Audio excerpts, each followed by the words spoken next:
Hi friends, welcome to Swadhyayam channel. ఇందులో ఈరోజు మనం చెప్పుకునే అంశం మాటలు. Silence is a song without words. Silence is a song without words అంటే ఏంటి? నిశ్శబ్దం. నిశ్శబ్దం ఒక సంగీతం, ఒక పాట. మాటలు లేని పాట. నిశ్శబ్దం, మాటలు లేని పాట. అందులో ఓషో గారిని ప్రశ్నలు అడుగుతూ ఉంటారు వారి దగ్గరికి వచ్చిన వారు. బిలౌడ్ ఓషో, ప్రియమైన ఓషో గారు, లాస్ట్ నైట్ నేను బుక్ ఆఫ్ మిర్దా చదివాను. అది చాలా అద్భుతంగా ఉంది, చాలా స్ట్రాంగ్గా ఉంది. నేను ఆ పుస్తకం చదవటం ఆపలేకపోయాను. గంటల కొద్దీ ఆ పుస్తకం చదివేశాను. సడన్గా నాకు ఒక ఫీలింగ్ వచ్చింది. నా బ్రీత్ చేంజ్ అయిపోయింది. నేను ఏడుస్తానేమో అనిపించింది. నాకు ఏడుపు వచ్చేసినట్టు అనిపించింది. అది దిగుడుతో కూడినదా, లేకపోతే అసహనంతో కూడిందా, ఆనందంతో కూడిందా, లేదా అన్నీనా అనేది ఒకేసారి, అన్ని రకాల భావావేశాలు ఒకేసారి సంభవించాయి. నేను ట్రై చేశాను మళ్ళీ మళ్ళీ ఆ మాటలని అవగాహన చేసుకోవడానికి. కానీ నా మైండ్ ద్వారా నేను అవగాహన చేసుకోలేకపోయాను. నా మనసుతో ఆ మాటల్ని అర్థం చేసుకోవాలంటే అర్థం చేసుకోలేకపోయాను. అది ఎలా సాధ్యమైంది? నా మనసుకు అర్థం కాకుండానే నేను డీప్గా ఆ పుస్తకం మీద అంత ఆసక్తి నాకు ఎలా సంభవించింది అని ప్రశ్న. అప్పుడు ఓషో గారు ఏం చెప్తున్నారో విందాం. లక్షలాది పుస్తకాలు ఉన్నాయి ఈ ప్రపంచంలో. మిర్ధాద్ అనే బుక్కు అన్ని పుస్తకాల కంటే, ఈ ఉనికిలో ఉన్న అన్ని పుస్తకాల కంటే ఉన్నత శిఖరం మీద ఉంటుంది. దురదృష్టవశాత్తు చాలా కొద్ది మంది మాత్రమే ఆ పుస్తకానికి అలవాటు పడ్డారు, వాటిని అంటే చదవగలిగారు. కారణం ఏమీ లేదు. ఎందుచేతంటే అది మతపరమైనటువంటి గ్రంథం కాదు. అది ఒక కథ. అయితే అది ఏమి జరుగుతుందో ఏమిటో అనేటువంటి ఆసక్తి కలిగించే ఒక కథ. కాకపోతే ఆ కథ అయినప్పటికీ అది చాలా లోతుగా ఉంటుంది. చాలా మహాసాగరం అంతా లోతుగా ఉంటుంది. చూస్తానికి అది చిన్న పుస్తకమే. కానీ ఆ పుస్తకానికి జన్మనిచ్చిన వాడు, నా మాటలు చాలా బాగా అర్థం చేసుకోవాలి. ఆ పుస్తకం అనేది పుట్టింది. అది ఆ పుస్తకానికి జన్మనిచ్చారు. ఏంటంటే ఎవరైతే ఈ పుస్తకాన్ని రచించారో అని అర్థం. ఆ పుస్తకానికి అర్థం అంటే ఒక మనిషి రాయలేదా అని. ఈ పుస్తకాన్ని ఎవరూ రాయలేరు. నేనేం చెప్తున్నానంటే మనిషి ఈ పుస్తకానికి జన్మనిచ్చాడు. అతను ప్రపంచంలో ఎవరికి పరిచయం లేని వ్యక్తి. అతను ఎవరో కూడా ఎవరికి తెలియని కూడా తెలియదు ఆ పుస్తక రచయిత. ఎందుకంటే ఆయన నవల రచయిత కాదు, ఫేమస్ నవల రచయిత కాదు. మళ్ళీ ఆ పుస్తకం రాసిన తర్వాత మళ్ళీ ఇంకో పుస్తకం రాయలేదు. ఒకే ఒక పుస్తకం. తన జీవిత అనుభవం అంతా ఆ పుస్తకంలోనే ఉంది. ఆ మనిషి పేరు మైకేల్ నెయిల్. ఇది ఒక అసాధారణమైన పుస్తకం. ఇది అసాధారణమైన పుస్తకం అంటే ఏంటంటే ఆ పుస్తకం చదువుతున్నప్పుడే మనం కంప్లీట్గా మిస్ అయిపోతాం. ఎందుకంటే ఆ పుస్తకం యొక్క అర్థం ఆ మాటలలో లేదు. ఆ ఆ పుస్తకంలో ఉన్న మాటలలో లేదు. అది ఆ పుస్తకం యొక్క అర్థం అంటే చాలా సైలెన్స్గా, చాలా నిశ్శబ్దంగా మాటల మధ్యలో ఉంటుంది. ఆ పుస్తకంలో ఉన్న లైన్స్ మధ్యలో, గ్యాప్స్ మధ్యలో చాలా మీనింగ్ వస్తుంది. మీరు కేవలం ధ్యాన స్థితిలో ఉన్న తర్వాత, మెడిటేటివ్ స్టేట్లో ఉండి ధ్యానం చేసిన తర్వాతనే మిర్దాద్ బుక్ చదవాలి, ఆడియో వినాలి. మీరు ఒక ఫిక్షన్ ఏమి తర్వాత ఏం జరుగుతుందో అనేటువంటి ఆదుర్ద పరంగా మీరు చదవక్కర్లేదు. అంటే అందులో మీరు ఒక ఫిక్షన్ ఒకటే కాదు, ఆ తర్వాత ఏమవుతుందో అనేటువంటి ఆదుర్ద కలిగించడమే కాదు, మీరు ఆధ్యాత్మిక అనుభవాన్ని, ఒక మహానుభావుడి యొక్క ఆధ్యాత్మిక అనుభవాన్ని మీరు అవగాహన చేసుకుంటారు. అయితే ఈ అవగాహన మేధాపరంగా పనికిరాదు. కేవలం ఉనికిలో మాత్రమే, ఉనికిగా ఉంటేనే ఆ కథ అర్థమవుతుంది. అది మీరు ఆస్వాదించగలుగుతారు. అక్కడ మాటలు కాదు అక్కడ గొప్ప విషయం. ఆ మాటలు సెకండరీ. దాని వెనుక ఎంతో ప్రాథమికమైన అంశం ఉంది. ఎందుకంటే మహామౌనం. ఆ మహామౌనం తర్వాత ఆ పుస్తకంలోంచి ఆ మాటలు వస్తూ ఉంటాయి. మహామౌనంలో ఉండి మాటలు చెప్పడం ఎంత బాగుంటుందంటే అది ఒక గొప్ప సంగీతం లాగా ఉంటాయి ఆ మాటలు. ఆ పలుకులు, మిర్దాద్ యొక్క పలుకులు ఎలా ఉంటాయంటే మనస్సు మీద ప్రభావం చూపిస్తాయి. అందులోంచి వచ్చే ఆ మాటల్లోంచి వచ్చే ఆ సంగీతం జరి నేరుగా హృదయాన్ని తాకుతుంది. అంత గొప్పగా ఉంటాయి ఆ మిర్దాద్ మాటలు. అయితే ఈ పుస్తకాన్ని ఎలా చదవాలంటే హృదయంతో చదవాలి, మనసుతో చదవకూడదు. ఇది అవగాహన చేసుకునే దానికోసం కాదు, అనుభవించే పుస్తకం. ఇది అవగాహన చేసుకుని అర్థం చేసుకునే పుస్తకం కాదు, అనుభూతి చెందాల్సినటువంటి పుస్తకం, ఎక్స్పీరియన్స్ పొందాల్సిన పుస్తకం. ఇది ఒక గొప్ప వైభవం ఈ పుస్తకం గురించి. లక్షలాది మంది పుస్తక రచయితలు ప్రయత్నించారు. మాటలతో వ్యక్తీకరణ చేయలేనటువంటి విషయాలని వ్యక్తీకరించడానికి ఎంతో ప్రయత్నించారు. వారందరూ కూడా ప్రయత్నించారు, కానీ ఫెయిల్ అయిపోయారు. ఒకే ఒక పుస్తకం అది మిర్దాద్ బుక్ మాత్రమే ఫెయిల్ కాలేదు. అయితే దానిలోకి మీరు వెరీ ఎసెన్స్ ఆఫ్ లోకి వెళ్ళాలి. అంటే దాని యొక్క మూలం ఏమిటి, ఆ మూలం ఏమిటి అనే దానికి మీరు వెళ్ళలేకపోవచ్చు. దాంట్లో మీరు ఫెయిల్ అయిపోవచ్చు. అయితే మీరు మాత్రం మీ ఫెయిల్యూరే తప్ప, పుస్తకం యొక్క ఎసెన్స్ పరమార్థం తెలుసుకోవడానికి మీ ఫెయిల్యూరే తప్ప ఆ పుస్తక రచయిత కాదు. ఆయన, ఆ రచయిత మాటలను చాలా అద్భుతంగా పర్ఫెక్ట్ డివైస్ ఆఫ్ వర్డ్స్ని వాడాడు. చక్కటి కథలను చెప్పాడు, సందర్భాన్ని సృష్టించాడు.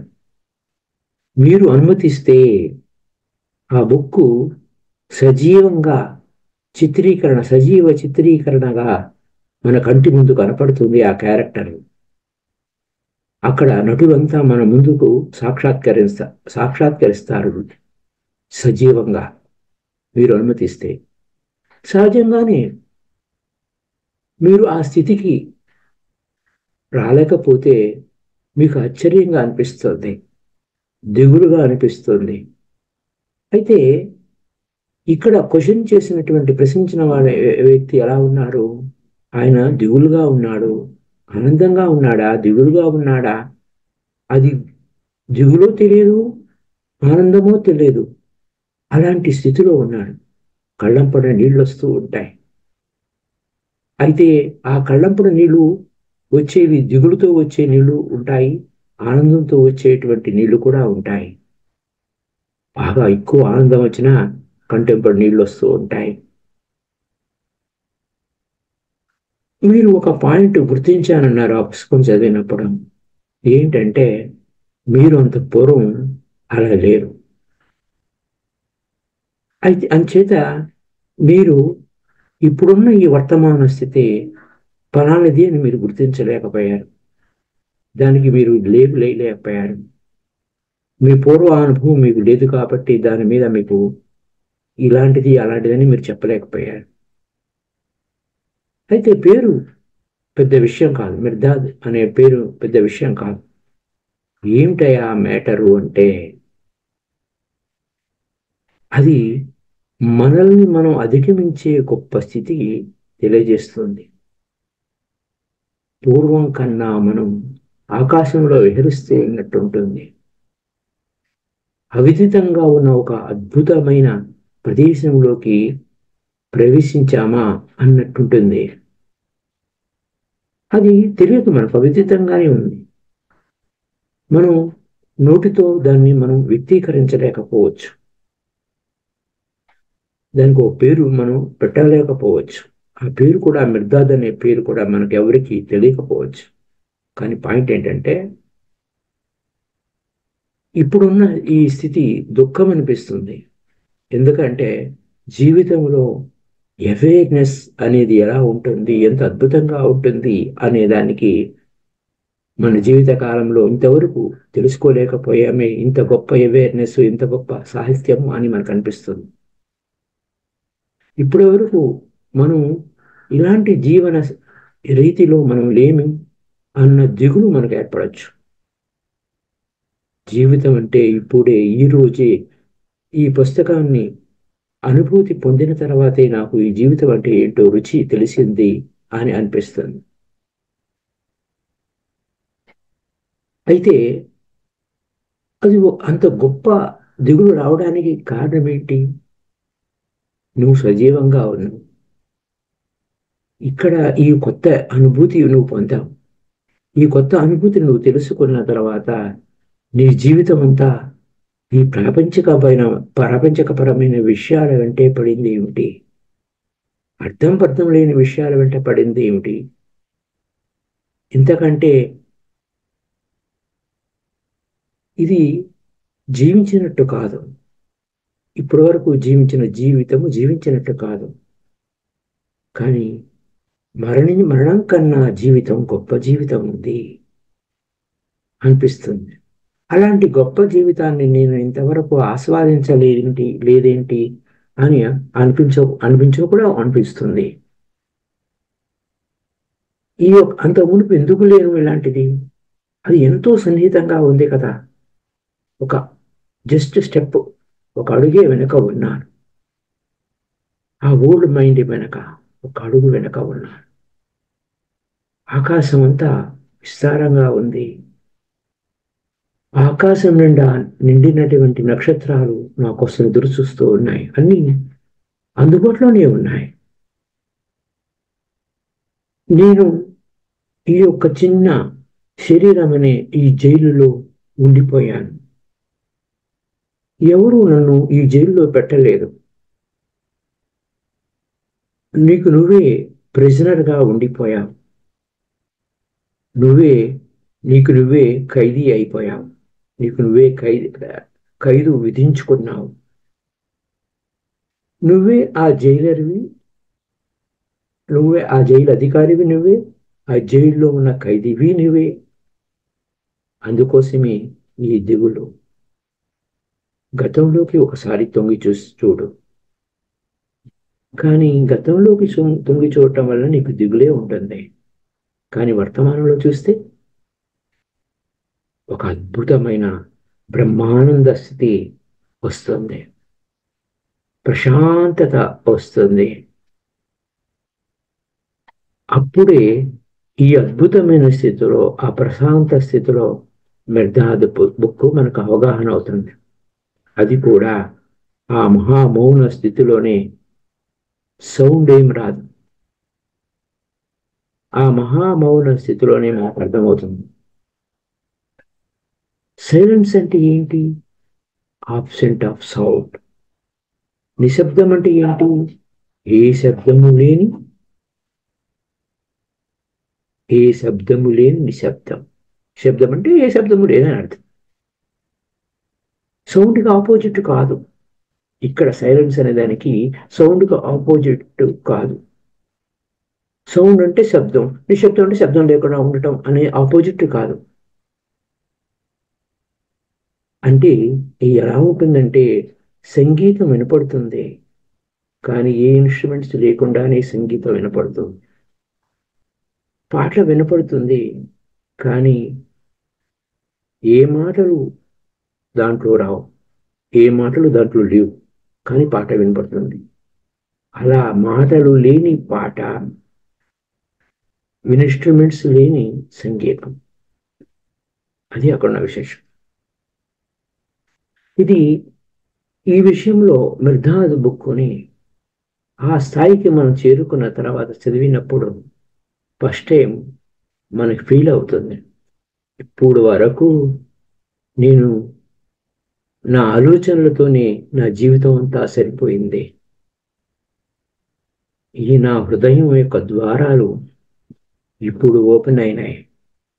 ఇప్పటి వరకు నా హెడ్లోనే ఉన్నాను, ఇప్పుడే నా హార్ట్లోకి ప్రవేశించాను అంటారు.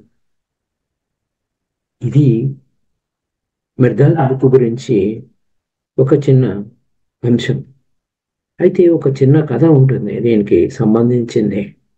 ఈ మాటలకు సంబంధించింది ఒక చిన్న కథ, చైనా ఓల్డ్ స్టోరీ. అయితే అంటే ఆ స్టోరీ ఈ ఉనికిలోకి ఏ విధంగా రావాలి, ఆ మ్యూజిషియన్స్ అంటే ఆ సంగీతజ్ఞులు ఎంత పర్ఫెక్ట్ అవ్వాలి అంటే, ఆ చైనా కథలో ఆ మ్యూజిషియన్స్ ఎవరైతే సంగీతజ్ఞులు ఉన్నారో వారి సంగీత వాయిద్యాలన్నీ తగలబెట్టడము అంటారు. ఇంకా అవి పనికిరావు, పక్కన పడేస్తారు. ఎందుకు? ఒక నాయిస్ క్రియేట్ అవుతుంది తప్ప ఏమీ లేదు అని. ఈ నాయిస్ అంటే ఏంటి? There are few moments of music. ఎందుకని వాటిని తగలబెట్టడం జరిగింది అంటే అదొక క్వశ్చన్ మనం వేసుకుంటాం ఆ కథలో. అలాగే ఇంకొక అంశం విలువిద్య. విలువిద్యను అభ్యసించినటువంటి విలుకాడ ఉంటాడు. ఆయన పర్ఫెక్ట్ మాస్టర్ అయినప్పుడు, ఆ విలువిద్యలో పర్ఫెక్ట్ మాస్టరీ వచ్చినప్పుడు అతను ఆ విల్లంబులు విళ్ళు అన్నీ వదిలేస్తాడు, అన్నిటిని మర్చిపోతాడు. అది అక్కడ ఒక సామెత ఉంది ఆ చైనాలో. ఎందుకంటే సాధారణంగా మనం ఎప్పుడు పర్ఫెక్ట్ అవుతూ ఉంటాము, మన ఇన్స్ట్రుమెంట్స్లో ఆ వాయిద్యం వాయించడంలో గొప్ప సాధన చేసిన తర్వాత పర్ఫెక్ట్ అవుతాము అనిపిస్తుంది. అది అక్కడున్న విషయం. కానీ సామెతలో చెప్పినటువంటి స్టోరీలో చెప్పిన సామెత ఏమిటి? గొప్ప విలువిద్యకారుడయ్యాడు. అయితే అతనికి ఎంత కాన్ఫిడెన్స్ వచ్చిందంటే నేను పర్ఫెక్షన్ అయిపోయాను అని. అతను ఎప్పుడు వేసిన టార్గెట్ మిస్ అవ్వదు, ఖచ్చితంగా టార్గెట్ కొట్టేస్తాడు. ఆకాశంలో ఎగిరే పక్షుల్ని నేలపరుస్తూ ఉంటాడు. అతను ఇంకా నేను మహారాజు గారిని చూడాలి, ఆ మహారాజు గారి సభలో నేను కొలువు సంపాదించాలి అనే ధోరణిలోకి వెళ్ళాడు. ఇప్పుడు ఈ మీ రాజ్యంలో ఎవరు నా అంత విలుకాడు ఎవరు లేరు, మీరు డిక్లేర్ చేయండి నా గురించి అని చెప్తూ ఉంటాడు. ఎవరైనా మీకు డౌట్ ఉంటే కాంపిటీషన్ పెట్టుకోండి, నేను రెడీగా ఉన్నాను, పోటీకి సిద్ధంగా ఉన్నాను. ఆ మహారాజు చూశాడు ఆ కొత్త మనిషిని. నువ్వు కొత్త వాళ్ళలాగా ఉన్నావు, దేని గురించి నీ ఆరాటం? అది సింపుల్, సింపుల్గా ఒక విషయాన్ని చెప్తాను అని. ఒక నిమిషం ఉండు, మీరు డిక్లేర్ చేస్తారు మహారాజు గారు, ఆయన చెప్పిన తర్వాత విందామని. ఏదైనా చెప్పడానికి ఎలా ఉంటుందంటే, ఆయన తాత ముత్తాతల నుంచి ఆ మహారాజు గారి సేవలోనే ఉన్నాడు. ఇప్పుడు ఆ మునిమనవడు అయినటువంటి ఆ మహారాజు గారి సేవలో చేస్తున్నాడు. అంచేత దాదాపు 4 తరాలు గడిచినాయి. ఆ మనిషికి ఇప్పుడు వచ్చిన విలుకాడి పట్ల మహారాజు గారికి గౌరవం ఉంది. అయితే వేణు అని చెప్తా ఏమి అప్పుడు మహారాజు గారు ఏమి సూచించినటువంటి ఆ సర్వెంట్ ఆ సేవకుడు నువ్వేమైనా చెప్పాలని ఉందా అని అంటాడు. అప్పుడు ఆ సేవకుడు ఏం చెప్తాడంటే ఏముందండి ఈ మనిషికి ఆర్చరీ ఏమి తెలియదు అని. కేవలం ఆయన ఆర్చరీ అంటే విలువిద్య ఏమి తెలియదు. అతను కేవలం జంతువులను చంపుతున్నాడు, ఆకాశంలో ఎగిరే పక్షులని చంపుతున్నాడు. టార్గెట్ ఏం మిస్ అవ్వలేదు, అంతా ఓకే. కానీ అది పర్ఫెక్ట్ మాస్టరీ కింద రాదు. నాకు పర్ఫెక్ట్ మాస్టర్ ఒక ఆయన నాకు తెలుసు. ఆయన పర్వతాల పైన ఉంటూ ఉంటాడు. ఆయన పర్ఫెక్ట్ మాస్టర్. 30 ఏళ్ళు అయింది ఆయన అక్కడే ఉన్నాడు. బహుశా ఆయన విలువిద్యను కూడా మర్చిపోయి ఉంటాడు, కానీ పర్ఫెక్షన్ ఉంది. మరి ఆ పర్ఫెక్షన్ ఏంటి, ఎలా ఉంటుంది అనేది ఒకసారి ఆయన దగ్గరికి వెళ్తే ఈ విలువిద్య గురించి నన్ను మీ కొలువులో చేర్చుకోండి లేదా ప్రకటించండి, మీ రాజ్యంలోనే నేను నంబర్ 1 అని అంటున్నాడు కదా. ఈయన్ని ఆ మాస్టర్ దగ్గరికి పంపిద్దాం, విలువిద్య చెప్పే మాస్టర్ దగ్గరికి పంపిద్దాం. ఈ విలువిద్య కాంపిటీషన్ పెట్టుకోండి అని ఛాలెంజ్ చేసిన ఆయనకి ఏమో ఆశ్చర్యంగా ఉంది. అదేంటండి, అదేం విలువిద్య మరి చెప్పేది? ఆ మనిషి 30 ఏళ్ళు అయిందా మీ కొలువు వదిలిపెట్టి? ఆయనకి ఇంకేమి ఆశ్చర్యం. నాకు 2 రోజులు 3 సార్లు నేను 30 సంవత్సరాలు ప్రాక్టీస్ చేసి ఇప్పుడు వదిలేశాడా? ఇప్పుడు ఈ ఒకరు సింగిల్ డే 30 సంవత్సరాలు అయింది ప్రాక్టీస్ అతను వదిలిపెట్టి, నేను ఒకరోజు ప్రాక్టీస్ చేయకపోతే నెక్స్ట్ డేకి నేను టార్గెట్ మిస్ అయిపోతాను. 2 రోజులు అయితే ఇంకా అంతే, ఏం జరుగుతుందో ఏంటో నాకే తెలియదు. నేను ఎప్పుడు నిరంతరం ప్రాక్టీస్ చేస్తూనే ఉంటాను అని అతను అన్నాడు. మీరేమో ఆ 30 సంవత్సరాల క్రితం వీళ్ళు విద్యను వదిలేసిన అతన్ని దగ్గర కలిసి ఆయన పర్ఫెక్ట్ మాస్టర్ అంటారు ఏమిటి, నాకు వింతగా ఉంది అని. లేదయ్యా, నువ్వు అడవికి వెళ్ళాలి. ఆయన పూర్వం మా కొలువులో పనిచేసినటువంటి గ్రేట్ మాస్టరు, ఆయన్ని కలవాలి. ఆ గొప్ప విలువిద్య సంపన్నుడు, ఆయన మీరు కలవాలి. ఆయన అప్రూవ్ చేస్తే చాలు, ఓకే అంటే మేము మారు మాట్లాడకుండా టెస్ట్లు ఏం పెట్టకుండా నేరుగా మా కొలువులో చేర్చుకుంటాం. ఈ మహారాజు గారే డిక్లేర్ చేస్తారు ఇతనే గొప్ప వ్యక్తి, గొప్ప విలువిద్యాకారుడు అని. అయితే ఏం చేశాడు ఇతను, సరే ఎత్తుక్కుంటూ పోయాడు అంతే కదా అని. చాలా ఎత్తైన పర్వత శిఖరం, ఒక చిన్న గుహ ఉంది. ఎట్టకేలకు ఆ వృద్ధుడిని కనుక్కున్నాడు. ఆ వృద్ధుడు ఆ వృద్ధుడు ఆయన్ని చూస్తూ ఉన్నాడు. ఈ విలువిద్య నిపుణుడు అనుకున్న అతను, ఆ కుర్రవాడు ఏం చేశాడు, అతని అతని ఆ విల్లంబులు ధరించాడు, బాణాలు పట్టుకున్నాడు. ఆ ఓల్డ్ మ్యాన్, ఆ వృద్ధుడు ఏం చూశాడు, ఏమిటిది, నేను ఎప్పుడూ చూసినట్టు గుర్తుంది, పేరు మర్చిపోయాను అన్నాడు. ఇది, ఓహో ఇలాగా, ఇది బౌ అంటారు, ఇది యారు అంటారు కదా, సరే సరే అని ఓకే అనండి. అయితే ఆ మనిషి అన్నాడు, మీరేదో గొప్ప విలువిద్యలో గొప్ప మాస్టర్ అని చెప్పారు, మీరేమో ఇదేమో విల్లు అని కానీ ఇదేమో బాణాలని కానీ కూడా ఏమి తెలియలేదే మీకు అని అన్నాడు. అవును, మొట్టమొదట్లో నాకు అవి ఉపయోగపడ్డాయి, ఇప్పుడు వాటితో నాకు పని లేదు అని అన్నాడు. అవునా, అదేమిటి? అయితే ఇప్పుడు నీ విలువిద్యను ప్రదర్శించండి అన్నాడు. అంటే ప్రదర్శించమని అనేసరికి ఒక యారోతో దూరంగా ఎగురుతున్నటువంటి పక్షిని కూల్చాడు. ఒక యారో, ఒక బర్డ్ భూమి మీద పడింది. యారోతో సహా, ఆ బాణంతో సహా అది భూమి మీదకి వచ్చింది. అప్పుడు ఆ వృద్ధుడు ఏమన్నా అంటే, ఇది విలువిద్యనా, దీని పేరు విలువిద్య అంటారా? నాకు గుర్తుంది, నేను నీ వయసులో ఉన్నప్పుడు నేను ఇలాగే చేశాను అన్నాడు. ఆ వృద్ధుడిని చూస్తే దాదాపు 120 సంవత్సరాల వయసు ఉన్నట్టుంది. అంతకంటే తక్కువ వయసులో ఉన్నట్టు లేడు. చాలా ముసలిగా వాడిగా వాడిపోయినట్టు అనిపించింది. ఇతనేమో అయితే సరే ఆ వృద్ధుడు ఏం చేశాడు, ఈ విలుకాడిని కొండ శిఖరం పైకి తీసుకెళ్ళాడు. కరెక్ట్గా శిఖరం అది. ఆ కొండ శిఖరం దిగువకు చూస్తే వేలాది అడుగులు డీప్గా ఉంది లోపల. అంటే ఆ కొండ లోయ అనమాట, అంత లోతుంది లోయ. అక్కడ పొరపాటు జరిగితే ఆ లోయలో పడిపోతారు. అయితే అక్కడ ఆ విలుకాడు ఆపేసి ఇంకా పైకి వెళ్ళాలేనండి, ఏదైనా పొరపాటు జరిగితే చచ్చిపోతాము, ఫినిష్ అయిపోతామని. ఈయన ఆ యొక్క వృద్ధుడు మాత్రం, ఆ వృద్ధ విలుకాడు ఆ మాస్టరు ఆగలేదు. పైకి వెళ్ళి ఆ కొండ శిఖరం మీద ఒక చిన్న రాయి ఉంటే ఆ రాయి మీద ఒంటికాలతో నుంచొని బ్యాలెన్స్గా ఉన్నాడు. అక్కడ వేలాడుతూ ఉన్నాడు.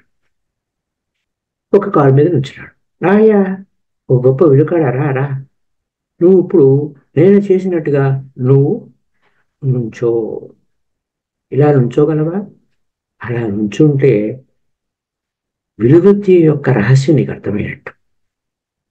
విలువిద్య యొక్క రహస్యం ఏంటి అంటే కరెక్ట్గా సమతుల్యతతో ఉండాలి, వణకకూడదు.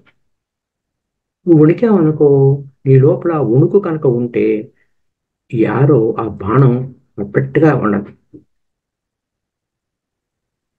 ఎందుకంటే నీ చేతిలో నుంచి విడిచినప్పుడు, బాణం విడిచినప్పుడు బ్యాలెన్స్డ్గా ఉంటేనే కరెక్ట్గా ఉంటుంది. నువ్వు ఈ యొక్క కరెక్ట్గా ఈ శిఖరం మీదకి వచ్చి నువ్వు వణికిపోతున్నావు. పర్వాలేదు, నువ్వు వయసులో ఉన్నవాడివి, నేను చూడు, నేను ముసలివాడిని, నేనేమో ఈ కొండ శిఖరం మీద కరెక్ట్గా ఒక చిన్న రాయి మీద నుంచున్నాను ఒంటి కాలుతో. నా వయసు చూడు, 120 సంవత్సరాలు. ఈ మనిషి ట్రై చేశాడు, 1, 2 అడుగులు, వెంటనే పడిపోయాడు, ఆ రాయి మీదే పడిపోయాడు. నేను ఇంత ఇంత మరణ భయాన్ని నేను ఎప్పుడూ పొందలేదు, నేను ఈ పని నేను చేయలేను. అయితే వెళ్ళిపోయి ఇలాంటి బ్యాలెన్స్ స్టేట్ వచ్చిన తర్వాత తిరిగి రా. ఒకవేళ నువ్వు ఎన్నాళ్ళు వీలైతే అన్నాడు అప్పుడు నా దగ్గర రా. ఒకవేళ నేను వస్తే ఇక్కడ లేకపోయి ఉంటే, నేను కనుక చనిపోయి ఉంటే మా టౌన్లో చాలా మంది నా స్నేహితులు ఉన్నారు, వారికి ఆ ఇన్ఫర్మేషన్ ఇస్తాను. ఆ తర్వాత నువ్వే ఆ రాజ్యానికి గొప్ప విలుకాడు అని చెప్తారు. అయితే అది ఎట్లా అనేదానికి, ఆ విల్లంబులు లేకుండా నువ్వు ఎలా విలుకాడివి అనే దగ్గరికి వచ్చేసరికి ఒక రోజు వస్తుంది, ఆకాశంలో 7 పక్షులు అలా ఎగురుతున్నాయి అనుకో. 7 పక్షులు ఎగురుతున్నాయి దూరంగా. ఆ ఊడిమని ఏం చేశాడు, ఆ పక్షులు ఇంకా అలా చూస్తూ ఉన్నాడు. చూసిన వెంటనే ఆ ఒకటి ఒకదాని తర్వాత ఒకదాని తర్వాత ఒకటి ఆ చూపుతోని ఆ 7 పక్షులు వచ్చి అక్కడ కాళ్ళ దగ్గర పడ్డాయి, ఆ భూమి మీద పడిపోయాయి. అలాంటి స్థితి వచ్చినప్పుడు, ఇప్పుడు నేను ప్రదర్శించాను కదా, అలాంటి స్థితి వచ్చినప్పుడు నువ్వు ఈ యొక్క విల్లు ఆ బాణాలతో పనిలేదు. ఇది ఎప్పుడు సంభవిస్తుంది? నీ లోపల ఎటువంటి వణుకు, ఎటువంటి భయము లేనప్పుడే. కంటి చూపు చాలు మనం టార్గెట్ని కొట్టేయచ్చు అని. అక్కడ బాణాలతో పని లేదు, కంటి చూపు ఒకటే చాలు. సో నువ్వు వెనక్కి వెళ్ళిపో. నువ్వు ఇంకా చాలా నేర్చుకోవాల్సింది ఉంది, చాలా తెలుసుకోవాల్సింది ఉంది, నువ్వు వెళ్ళిపో అని. మళ్ళీ సమయం ఆసన్నమైనప్పుడు మళ్ళీ నేను వాచ్ చేస్తూ ఉంటాను, నీ గురించి నేను ఎంక్వైరీ చేస్తూ ఉంటాను. నువ్వు ఆ స్థితికి వచ్చిన తర్వాత, ఇప్పుడు నన్ను ఇక్కడ పంపించింది మా శిష్యుడే పంపించాడు. అలాగే అలాంటి శిష్యులు నగరం నిండా చాలా మంది ఉన్నారు, వాళ్ళందరూ అబ్జర్వేషన్ చేస్తూ ఉంటారు. నువ్వు పర్ఫెక్ట్ ఆచర్ అయిన తర్వాత ఆ మహారాజు గారికి చెప్తారు. ఆ విలుకాడికి విలువిద్య నేర్చుకున్న యువకుడికి చాలా నిరాశ అనిపించింది. నేను ఇంకా పరిణితి చెందలేదే అని రుజువు చేసుకున్నట్టు అనిపించింది. సరే, నేనేమో గొప్ప ఛాంపియన్ అని నేను అనుకున్నాను, కానీ ఛాంపియన్ కాలేకపోయాని. అని 5 సంవత్సరాలు గడిచాయి. అప్పుడు ఇన్నర్ బ్యాలెన్స్ ఇక్కడ కీ పాయింట్ అనమాట. Learn inner balance. 5 సంవత్సరాల తర్వాత నీ అంతరంగంలో బ్యాలెన్స్గా ఉండటం, సమతుల్యంగా ఉండటం నేర్చుకోవాలి. దాన్ని మనం మెడిటేషన్ అంటున్నాం. ఇన్నర్ బ్యాలెన్స్ ఏంటి? మెడిటేషన్. ధ్యానంలో ఉన్న వ్యక్తి ఇన్నర్ బ్యాలెన్స్లో ఉంటాడు. అది మనం అచీవ్ చేశామా లేదా, లేదా తేడా ఉందా, అది కీ పాయింట్. ఇది లెర్న్ ఇన్నర్ బ్యాలెన్సింగ్ అంటే మెడిటేషన్కి రకరకాల ఒక్కొక్క ప్రాంతంలో ఒక్కొక్క విధంగా చెప్తూ ఉంటారు. ఒక్కొక్క పేరుగా ఒక్కొక్క కంట్రీలో ఒక్కొక్క విధంగా చెప్తూ ఉంటారు. ఇన్నర్ బ్యాలెన్సింగ్ అంటే యు ఆర్ సో బ్యాలెన్స్డ్. ఎంతగా నువ్వు బ్యాలెన్స్డ్గా ఉండాలి, ఎంతగా సమతుల్యతతో ఉండాలి?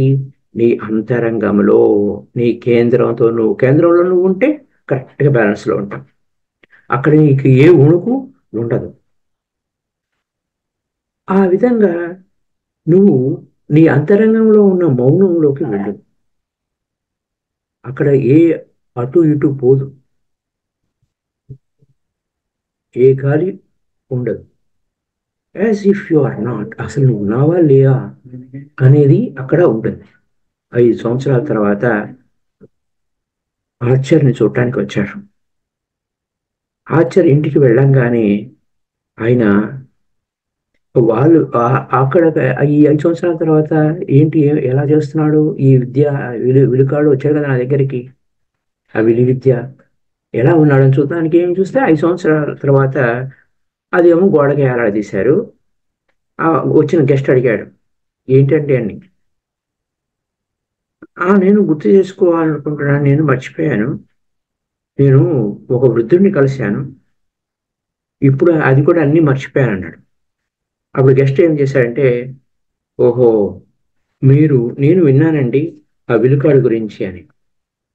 ఆ మనిషి అంటే మర్చిపోయానండి అన్నీని, నేను ఎప్పుడు వయసులో ఉన్నప్పుడు అవన్నీ నేను తెలుసుకున్నాను. నేను స్టూపిడ్ ఐడియాస్ వయసులో ఉన్నప్పుడు నా స్టూపిడిటీ తెలిసింది, నా అజ్ఞానం నాకు తెలిసింది. ఆయన ఎంతో కరుణతో ఆ మౌంటైన్ మీద, ఆ పర్వతం మీద ఉన్న వ్యక్తి నాకు ఎంతో సహాయపడ్డాడు, నేను సరైన దారిలోకి వచ్చానని అని తెలిసి, ఈ మాట విన్న తర్వాత అదే రోజు పక్క రోజు ఆ మహారాజు గారు అతన్ని పిలిచి ఇతనే ఈ రాజ్యంలో గొప్ప విలుకాడు అని డిక్లేర్ చేశారు. అదేంటి, నేను ఆ విలువిద్యనన్నీ మర్చిపోయాను, నాకేం తెలియదు, మీరేం చేస్తున్నారు అంటే, నేనేం చేయటం లేదు, మా ఇన్స్ట్రక్టర్, మా గురువు చెప్పారు ఈ స్థితి చేరుకున్న తర్వాత నువ్వు మాస్టర్ అని ప్రకటించమని. Of course you could not be a champion master కాకపోవచ్చు, కానీ ఆయన తర్వాత ఇంకా తదుపరి విలుకాడు ఎవరు లేరు. ఆయన బాడీ వేకేట్ చేసి వెళ్ళిపోయారు, ఆయన చనిపోయారు. While I am alive, you cannot be a champion. నేను బ్రతికి ఉన్నంత కాలం నువ్వు ఛాంపియన్ కాలేవు, నేను చనిపోయిన తర్వాతే నువ్వు ఛాంపియన్ అవుతావు అని మెసేజ్. కాబట్టి ఇప్పుడు ఆయన లేరు, సో నువ్వే ఛాంపియన్వి ఈ ఈ సామ్రాజ్యానికి. ఈ క్యాపిటల్లో నీకు పోటీ పడేవాడు, ఈ రాజధానిలో నీకు పోటీ పడేవాడు ఎవరూ లేరు. అంచేత ఎవరికి ఐడియా లేదు. ఎందుకంటే పోటీ పడటం అంటే అది ఒక చిన్నపిల్లలతోనే పోటీ పడినట్టుంటుంది. ఈ విధమైనటువంటి సంఘటన ఆ రాజ్యంలో ఉన్న ప్రజలందరికీ తెలుసు. కేవలం నా మరణమే, ఆ వృద్ధుడు అనమాట, తన మరణమే అతనికి ఆనందాన్ని ఇస్తుంది అని అలా అని చెప్పాడు, మాకు మెసేజ్ ఇచ్చాడు. ఆ మెసేజ్ ప్రకారం ఆయన చనిపోయిన వార్త వచ్చింది. అప్పుడు నేను ఎత్తుక్కుంటూ మా మనిషిని పంపించాం, నువ్వు కూడా గొప్ప స్థితిలోకి వచ్చావు, అన్నీ మర్చిపోయావు. అయితే ఇప్పుడు క్యూరియాసిటీ వచ్చింది. ఈ దూరంగా ఉన్న అంటే నీ కళ్ళు యారోస్లాగా పనిచేస్తున్నాయా లేదా అని. అలా అని చూడాలని ఉంది. అంతకుముందు మా పాత ఆయన చేసేవారు. మీకు అలాంటి శక్తి వచ్చిందా లేదా మేము చూడాలనుకుంటున్నాం అనేసరికి 9 పక్షులు ఎగురుతూ ఉన్నాయి. అలా చూడంగానే ఆ 9 పక్షులు భూమి భూమి మీదకి వచ్చి కిందకు వచ్చేసాయి. కరెక్టే. ఆ వృద్ధుడు తప్పు చెప్పలేదు, కరెక్ట్గానే చెప్పాడు. ఇది విలువిద్య స్టోరీ. అలాగే మ్యూజిషియన్ కూడా, ఆ సంగీతజ్ఞుడు కూడా ఇన్స్ట్రుమెంట్స్ మర్చిపోతే ఆ సైలెన్సే మ్యూజిక్గా ఉంటుంది కంప్లీట్గా. అలాగే బుక్ ఆఫ్ మిర్ధాద్ గురించి, అది గొప్ప బుక్. అది ఎలా చదవాలి? బుక్ ఆఫ్ మిర్ధాద్ అనేది ఏంటంటే అది ఒక గొప్ప ఉపకరణ. ఎన్నో జన్మల నుంచి అది క్రియేట్ అవుతూ వచ్చింది. దాన్ని ఒక పుస్తకంలా చదవకూడదు. శ్రీ భగవద్గీత లాగా, ఓరి బైబిల్ లాగా చదవకూడదు. ఇది ఒక బ్యూటిఫుల్ పోయిటరీ, గొప్ప సంగీతం. ఆ ప్రతి పేజీలోనూ ఒక మ్యూజిక్ స్ప్రెడ్ అయి ఉంటుంది. అది ఎలా చదవాలంటే ఒక మెడిటేషన్, మాస్టర్ ఆఫ్ మెడిటేషన్, ధ్యానంలో ఉన్న గొప్ప స్థితిలో ఉన్న వ్యక్తి యొక్క సందేశం లాగా, మెసేజ్ లాగా దాన్ని చదవాలి. ఆ ధ్యానంలో ఉన్న ఆ మాస్టర్ ఇచ్చినటువంటి మెసేజ్ కేవలం కోడ్ వర్డ్స్ లో ఉంటుంది. సంకేత అంటే డీకోడ్ చేసుకోవాలి మనం. అది డిక్షనరీలో ఆ పదాల మీనింగ్ కోసం ఎతకండి. అది మీ హృదయంలో తాకినప్పుడే ఆ పదాలకు మీనింగ్ వస్తుంది. అందుచేత మిర్ధాద్ పుస్తకం చదవటం అంటే మిర్ధాద్ని ఫీల్ అవ్వాలి. అప్పుడు మిర్ధాద్ మనం ఫీల్ అయినప్పుడే మనలో శ్వాస చేంజ్ అవుతూ ఉంటుంది. ఇది అవగాహన చేసుకోవాలి, చాలా జాగ్రత్తగా అవగాహన చేసుకోవాలి ఈ మాటలు. మీలో శ్వాస ఏ విధంగా నడుస్తుందో చూసుకొని ఆ మిర్ధాద్ బుక్ చదివితే ఎమోషన్స్ వస్తూ ఉంటాయి దాంట్లో చదివేటప్పుడు. అందులో మీ శ్వాస ఏ విధంగా ఆడుతుంది అనేది ఒకసారి చెక్ చేసుకోవాలి. మీరు కోపంగా ఉన్నప్పుడు మీ శ్వాస మార్పు ఉంటుంది, గమనించండి. మీరు శ్వాస వేరే విధంగా నడుస్తుంది కోపంగా ఉన్నప్పుడు.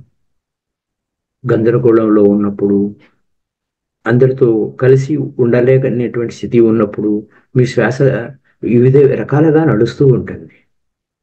అదే మౌనంగా ఉన్నప్పుడు, పీస్ శాంతిగా ఉన్నప్పుడు,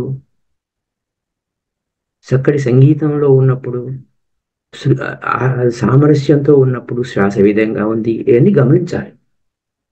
అవి ఏమి చిన్న విషయాలు ఏం కావు, కానీ గొప్ప అనుభవాన్ని ఇస్తుంది. ఈ ఎగ్జాంపుల్స్ అన్ని చిన్న విషయాలే, కానీ మిర్ధాద్ అనుభవంలోకి రావాలంటే ఈ చిన్న విషయాలు కూడా మనకు అవగాహన కావాలి. ఎప్పుడైతే మనం గురువు వద్ద ఉంటామో ఆ బ్రీతింగ్, గురువు యొక్క బ్రీతింగ్ ఒక్కోసారి మనల్ని తాకుతున్నప్పుడు ఆ శృతిలోను లయలోనూ ఉంటుంది. ఒక్కోసారి అసలు బ్రీతింగ్ ఆగిపోయిందా అన్నట్టు ఉంటుంది ఆ గురువు దగ్గర. ఆ క్షణాలు సడన్ గా మనకి తెలుస్తాయి. అప్పుడు మనకి అవేర్నెస్ వస్తుంది. నా బ్రీతింగ్ ఆగిపోయినట్టుంది. మిర్ధాద్ అంత గొప్ప గురువు, మిర్ధాద్ యొక్క ప్రవచనం అంత గొప్పగా ఉంటుంది. అది అంచేత మనకు ఆ శ్వాస ఆగిపోయినట్టు, సైలెంట్ లో ఉన్నట్టు అనిపిస్తుంది. మనం కదలలేనిటువంటి పరిస్థితి అన్నట్టు ఉంటుంది. ఇది బ్రహ్మయోగి అంటారు. ఇది ఒక గొప్ప యోగ స్థితిలో మనకు తెలుస్తూ ఉంటుంది. సో ఇలా మిర్ధాద్ బుక్ గురించి మనం ఎంతైనా చెప్పుకోవచ్చు. ఇక్కడ ఆపుదాం. బ్రహ్మయోగి గురించి తర్వాత తెలుసుకుందాం. Thank you very much.